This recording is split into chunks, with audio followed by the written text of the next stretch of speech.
Moin allerseits, ich bin Sven von autominimalist.net und ich nehme euch heute mal zu einem kleinen Test mit nach draußen. Wir haben ja schönstes norddeutsches Schmuddelwetter, mal wieder so die letzten Tage. Und ja, und ich teste heute mal so ein bisschen weiter meinen Puma White Hunter. Ja, und wenn ihr das sehen wollt, dann lasst laufen.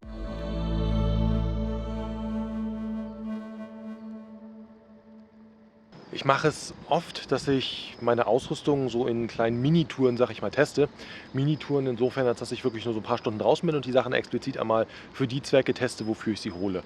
Ich teste relativ ungern auf einer richtigen Tour, einfach weil ich mich bei einer richtigen Tour schlicht auf die Ausrüstung verlassen möchte. Ja, wenn ich was auf Tour teste, dann nehme ich in der Regel auch wirklich immer Backup mit. Aber meistens mache ich wirklich so kleine Touren, da mache ich auch mehrere von. Also das ist jetzt auch nur eine von mehreren. Und ich nehme euch in der Regel zu diesen Testtouren gar nicht mit.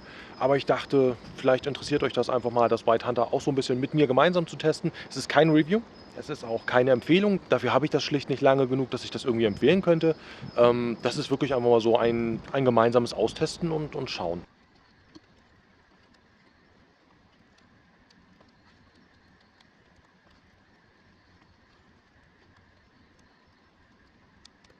Das White Hunter ist natürlich nicht 42a konform, ist ganz klar, dafür ist die Klinge zu groß. Was das bedeutet, 42a konform, könnt ihr bei YouTube eingeben oder bei Google, da gibt es zig Beiträge zu, da könnt ihr da schauen. Die meisten von euch werden das sowieso wissen. Und das ist auch kein Messer, wo ich sage, oh, das muss man unbedingt haben, das ist das Messer, das einzig wahre ist, alles Quatsch. Ich halte von diesem das einzig wahre und so sowieso nichts, wisst ihr. Jeder hat da einfach einen ganz anderen Geschmack und andere Bedürfnisse, andere, was auch immer. Ja, für mich waren eigentlich zwei Menschen so ein bisschen prägend für dieses Messer. Und zwar war das zum einen natürlich der gute alte Old Shatterhand und zum anderen Benjamin Klausner, ganz klar. Der hat das ja auch in eigentlich fast jedem seiner Videos verwendet und es gefällt mir optisch einfach wahnsinnig gut. Also wirklich wahnsinnig gut. Das ist so von der Optik her eines der schönsten Messer, das ich je gesehen habe für meinen persönlichen Geschmack. Und das war für mich auch ein Grund, warum ich es haben wollte, gebe ich ganz ehrlich zu. Nutzen werde ich es ganz klar eher für grobe Angelegenheiten. Ich brauche es theoretisch in der Größe auch nicht. Also nicht dieses wirklich brauchen, das muss es unbedingt sein oder sowas, definitiv nicht. Ich mache den Großteil mit einem Taschenmesser, ganz klar, aber ich wollte es einfach haben. Ich hatte einfach Spaß dran und mir gefällt das wahnsinnig gut. Und ich habe mir letztes Jahr, also wann war das? November, Oktober, irgendwas in dem Dreh rum, habe ich mir das gegönnt. Und bin seither so ein bisschen am Testen. Das kam stumpf wie ein Löffel an. Also das ist so ein Punkt, der mich ein bisschen geärgert hat. Da musste ich erst viel Zeit investieren, um dann eine gewisse Schärfe herzustellen. Aber das Handling, die Verarbeitung, das ist wirklich ein Traum. Ganz klar für mich, wie gesagt, das Messer fürs Grobe. Sprich, ich möchte damit keine super Feinarbeiten machen, sondern ich möchte es primär so ein bisschen als Allround-Werkzeug nutzen. Ich möchte zum einen damit hacken. Das hat eine Klinge, beziehungsweise der Klingenrücken ist etwas angeschliffen, nicht richtig scharf, aber etwas angeschliffen, dass das zum Entasten geeignet ist und für leichte Hackarbeiten. Das ist ein Messer, womit ich auch durchaus Holz spalten werde, weil es von dem Aufbau her ja einfach dafür prädestiniert ist.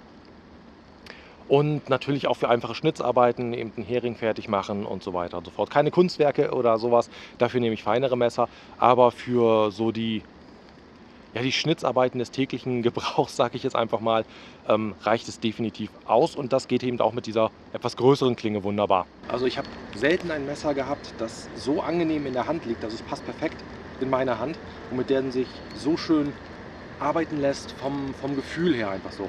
Auch von der Geometrie mag ich es einfach wahnsinnig gerne, dass die Klinge sehr kopflastig ist, wodurch das Hacken einfach wirklich ideal ist. Also ja. Ach ja, ganz, ganz viele beschweren sich, wenn ich mal ein Messer vorstelle. Ich habe ja schon mal so ein paar vorgestellt und da mal was zu erzählt. Oh, das ist ja gar nicht scharf, du zeigst da ein stumpfes Messer. Ja, also für mich muss ein Messer keine Atome spalten können. Tut mir leid, ist einfach so. Für mich reicht das vollkommen aus, wenn es eine gewisse Gebrauchsschärfe hat. Und ich damit einfach arbeiten kann. Ich rasiere mich mit dem Messer draußen nicht. Das ist auch keine Tätigkeit, die ich da ausführe. Ich möchte ein Messer scharf haben, aber tatsächlich so super, super Rasiermesser scharf, wie viele Leute das bevorzugen. Ist Geschmackssache.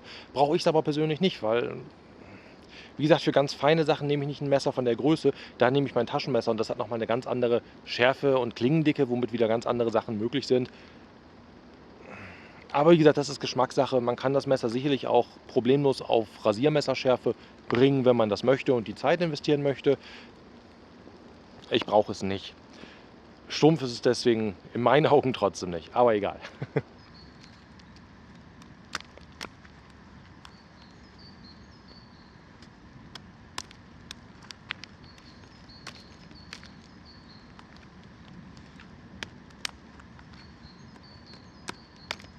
Das mache ich mit dem Klingenrücken übrigens. Nicht, dass sich jemand wundert, dass ich da so leichtfertig bin, aber der ist nicht scharf, der ist nur geschärft.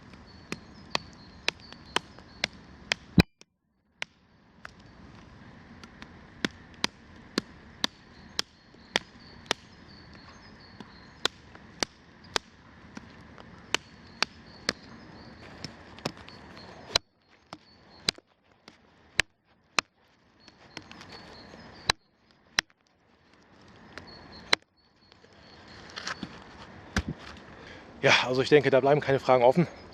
Hacken kann das Ding gut. Ich schnapp mir jetzt mal noch einen etwas größeren und mache das gleich nochmal.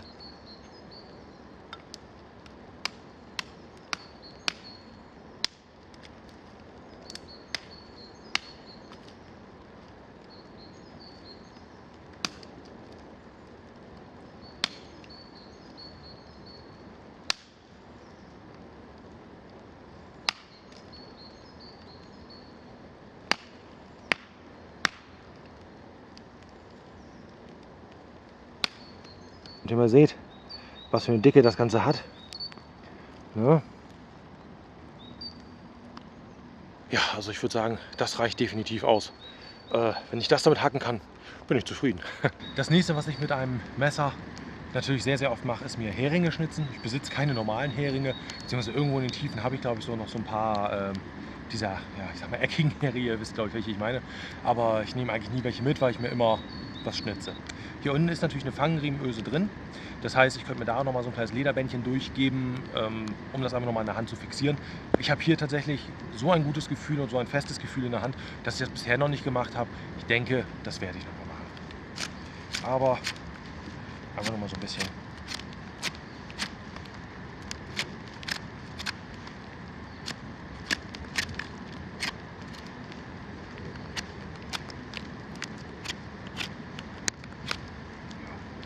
Ganz klare Sache.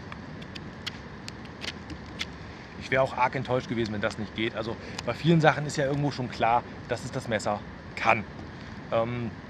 Was mich hier so ein bisschen stört, beziehungsweise was mir nicht ganz so gut gefällt, das ist diese Sägezahnung.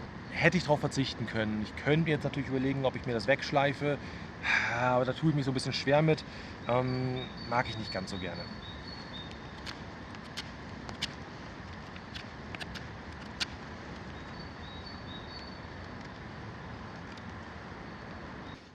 Das ist diese Sägezahnung. Auf die hätte ich durchaus verzichten können. Ich habe übrigens diesen Teil hier bewusst etwas abgestumpft. Und zwar habe ich das deswegen gemacht, weil ich ganz gerne vorgreife. Und das kleine Stückchen hier reicht mir dafür nicht aus. Und das hier war zu scharf dafür, da hätte ich mich selbst verletzt. Deswegen habe ich das so ein bisschen stumpf gemacht, tatsächlich bewusst. Und greife hier vor, weil ich dann viel, viel besser und präziser arbeiten kann. Durch diese Verdickung hier, das sieht man, glaube ich, ganz gut, ne? Hier, wie gesagt, der Rücken nochmal, der ist leicht angeschliffen bzw. zulaufend einfach, dass man damit halt leichte Hackarbeiten auch machen kann. Aber primär sowas wie Entasten. Hier hat man nochmal eine Schlagfläche, wenn man so möchte. Das werde ich zum Beispiel zum Holzspalten nutzen. Was aber auch super ist, dass man dadurch sehr, sehr präzise arbeiten kann. Indem ich hier einfach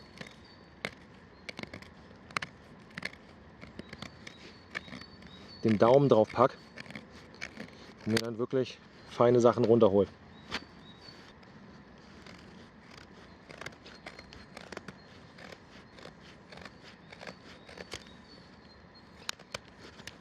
Also ich würde sagen, einfache Schnitzarbeiten sind auch gar kein Problem. Und ist das nicht eine schöne, guckt euch mal den Griff an, wo ich euch schon mal hier nah dran habe. Das ist echt richtig, richtig schön. So, natürlich kein Test ohne das obligatorische Holzspalten. Auch wenn ich das sehr, sehr selten mache und noch seltener brauche, möchte ich, dass das Messer es einfach kann. Und deswegen mache ich da jetzt einfach mal, ja, einen Scheit habe ich mir ausgesucht. Den hier, das sollte passen. Was Dickeres spalte ich eh nicht. Also wenn ihr jetzt sagt, oh, der ist ja, der ist noch nicht so dick oder wie auch immer, ja, ich teste das ja für meine Zwecke. Wenn ihr dickeres Holz spalten wollt, dann nehmt eine Axt, verdammt. Nein, also jeder wie er mag. Aber so für diese Maximaldicke, wenn ich mal in die Gelegenheit komme, dass ich irgendwas spalten möchte, ist das wirklich das Maximum, was ich damit spalte. Und ja, das werde ich einfach mal testen, aber auch nur an einem. Das reicht mir vollkommen aus. Und das hier ist jetzt auch kein finaler Test. Das ist einmal so eine Testrunde, wie gesagt, wo ich euch mitgenommen habe. Aber ich werde damit sicherlich noch häufiger mal meine Spielereien machen, bevor ich mich entscheide, bleibt das jetzt wirklich final oder nicht. Aber zunächst einmal werde ich mir erstmal einen Knüppel bauen.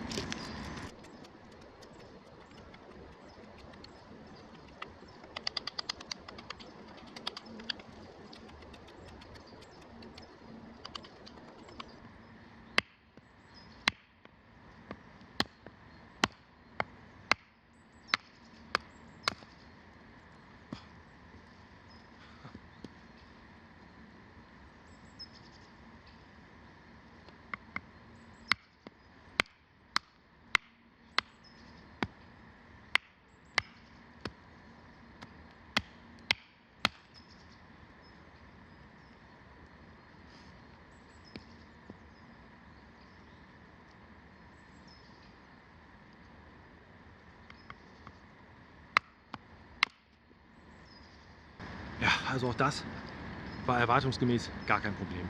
Ihr habt ja schon diese Schlagfläche hier oben gesehen. Das ist ideal tatsächlich zum Holzspalten, weil man da so einen schönen Schlagpunkt hat, wo das Material schön dick ist und die Klinge nicht ganz so sehr belastet wird. Natürlich wird sie immer noch belastet und ich habe schon ganz oft gesagt, das Spalten von Holz mit dem Messer ist grundsätzlich ein Missbrauch des Messers. Dafür ist es grundsätzlich nicht gemacht, wobei tatsächlich hier in der Produktbeschreibung, wenn man sich da mal auf der Homepage das Ganze durchliest, das ist ewig viel Text, auch steht, dass es zum Hacken, zum Holzspalten, für alles gemacht ist. Es ist ja auch schon so ein Klassiker, also primär tatsächlich für den amerikanischen Outdoor-Markt vor vielen Jahren erstellt, das so als Allround-Messer dienen soll.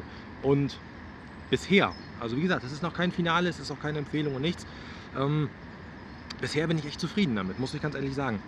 Also es lässt sich einfach wahnsinnig schön damit arbeiten. Das ist so einfach so dieser Kernpunkt. Ich finde, ein Messer muss einem optisch gefallen. Das ist wichtig, finde ich. Dass man muss das ansehen und muss das mögen. Also ist mir zumindest wichtig.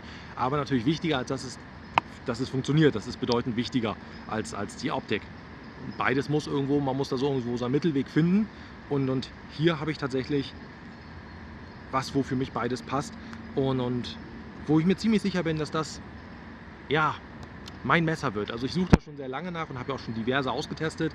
Ich bin kein Messerprofi, habe ich auch, glaube ich, schon in zig Videos gesagt, der jetzt ankommt mit verschiedenen Stahlsorten und so weiter. Es gibt ganz, ganz viele tolle Messer, ohne Frage. Das war eins, was ich einfach schon sehr lange haben wollte.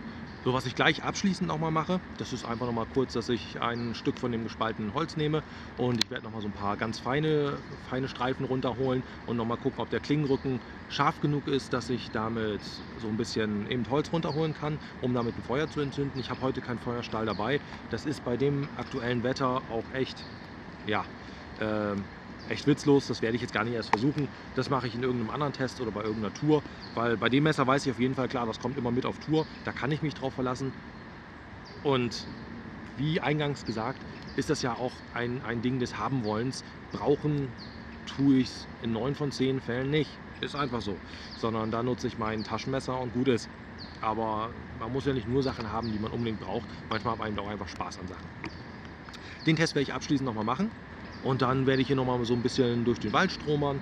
Ich bin, ja, wie ihr gesehen habt, ich bin gut eingepackt. Das ist gewachstes Canvas und da kommt nichts durch. Also dann kann ich mich nochmal ein ganzes Weilchen hier durch den Wald bewegen. Also ich werde nicht wieder meine schöne Lodenjacke komplett durchnässen. Aber das war ja auch Absicht, habe ich in dem Video auch gesagt, dass ich einmal gucken wollte, wie lange kann die Lodenjacke Regen wirklich abhalten, bis sie durch ist und auch spürbar durch ist. Das mache ich jetzt nicht jedes Mal. Das nächste Mal, wenn es regnet, genau wie jetzt, nehme ich mir natürlich Regenschutz mit, bei aller Liebe. Ich mag das schon ganz gerne trocken. In diesem Sinne, wie gesagt, gleich mache ich nochmal so ein bisschen, ja nicht Feathersticks, aber einfach nochmal feises Material runterholen. Das zeige ich euch nochmal eben. Ich verabschiede mich jetzt aber schon mal. Wenn irgendwelche Fragen sind, einfach ab in die Kommentare damit. Schreibt mich gerne über meine Homepage oder über Instagram an, das ist auch gar kein Problem. Und ihr werdet das Messer sicherlich noch mal häufiger sehen. Ich werde, kann ich mir gut vorstellen, wenn ich so mit meinen ganzen Tests durch bin, also ich werde immer wieder die gleichen Sachen testen, nur halt unter verschiedenen Konditionen. Auch wenn ihr jetzt sagt so: „Oh, hier war ja so vieles nass“ und so weiter und so fort. Ja klar, habe ich gerade keine andere Möglichkeit. Deswegen mache ich diese Tests auch hm, deswegen mache ich diese Tests auch einfach häufiger, weil ich zu verschiedenen Konditionen einfach draußen unterwegs bin und dann nicht mir bewusst was zusammensuche. Weil das ist so dieser Punkt, ich könnte jetzt natürlich den Wald durchstromern und würde mir dann so die besten Stücke zusammensuchen und so weiter und so fort, sondern ich gehe bewusst in irgendeine Ecke und da nehme ich wirklich das, was so in Handreichweite ist, sage ich einfach mal, was wirklich im Radius ist. So wie es bei einer Tour auch wäre. Weil wenn ich mir im Vorfeld für irgendeinen Test einfach die schönsten und besten Stücke immer zurechtlege, ja, dann ist der Test relativ witzlos, weil man in der Regel, wenn man tatsächlich auf Tour irgendwo dann übernachtet, man diese Option nur bedingt hat, sondern da hat man einfach einen gewissen Radius und muss mit dem klarkommen, was man in diesem Radius eben findet. Deswegen gehe ich dann lieber häufiger mal raus in verschiedene Bereiche und gucke, was ich da dann habe und arbeite damit ein bisschen. Und anhand dieser ganzen Tests bilde ich mir dann ein Urteil. So mache ich das mit meiner ganzen Ausrüstung. Also auch wenn ihr manche Sachen in den Touren jetzt nicht so oft seht oder gesehen habt, denkt, oh, der hat das ja erst einmal in Verwendung gehabt, bevor die Sachen mit auf Tour kommen, in der Regel, ne? Wenn also nicht alles, nicht essentielle Sachen brauche ich vorher nicht essen, aber in der Regel, bevor das mit auf Tour kommt, habe ich das einfach schon mal hier vor Ort irgendwo getestet, sei es für eine kleine Übernachtung, wo ich dann, was weiß ich, neue Hängematte zum Beispiel, wie auch immer. Dann gehe ich abends nach Feierabend im Dunkeln raus, spanne mir die auf, baue mein Setting auf, lege mich hin und morgens mache ich mir mal Kaffee und fahre wieder nach Hause. Das brauche ich nicht filmen, also da habt ihr nichts von. Aber so welche Touren mache ich immer mal wieder zwischendurch, um die Sachen wirklich zu testen. Das auch immer in der Region, denn wenn's, was weiß ich, wenn es in den Harz geht und so weiter und da ist es wieder asig kalt oder man geht ein paar Kilometer mehr, dann möchte ich mich auf die Sachen, die ich habe, 100% verlassen können. Jetzt ist wirklich Schluss. Also ich weiß, ich kündige den Schluss immer sehr oft an, aber ja, tut mir leid, aber lebt damit. In diesem Sinne. Seht zu, dass ihr rauskommt. Bis zum nächsten Mal.